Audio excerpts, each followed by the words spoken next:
এরপর সামিহা নিগার আপনি আইডি থেকে লিখেছেন, কর্মস্থানে বোরকা পরা অবস্থায় নামাজের ওয়াক্ত হলে এবং হিজাব খুলে ওযুর পরিবেশ বা অবস্থা না থাকলে কি তায়াম্মুম করা যাবে?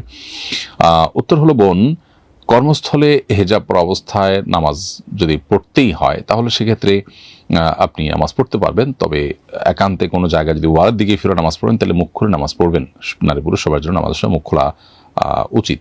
যদি এমন হয় যেটা মুখ খুলে পড়ার মতো কোনো জায়গায় নেই, চতুর্দিকে পুরুষ আর পুরুষ দেখবে কেউ না কেউ, তাহলে সেক্ষেত্রে মুখ ঢেকে নামাজ পড়তে পারবেন। আর ওযুর বিষয় হলো যে ওযুর পরিবেশ না থাকলে তায়াম্মুম করতে পারবেন, ব্যাপারটা এত সহজ না।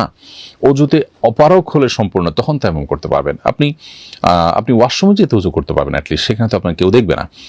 আর হেজাব খুলে ওযু করতে গেলে একটু কষ্ট হবে, কিন্তু সেই কষ্ট আপনাকে স্বীকার করতে হবে। প্রয়োজনে আপনার এই কর্মস্থল পরিবর্তন করতে হবে, কিন্তু তাই বলে তায়াম্মুম করে নামাজ পড়তে পারবেন না। তায়াম্মুম তখনই করা যাবে যখন ওযু করার কোনো পথ খোলা নেই। একটু কষ্ট হলেই যদি আপনি তায়াম্মুম করতে চান তাহলে সেটা কিন্তু সঠিক হবে না।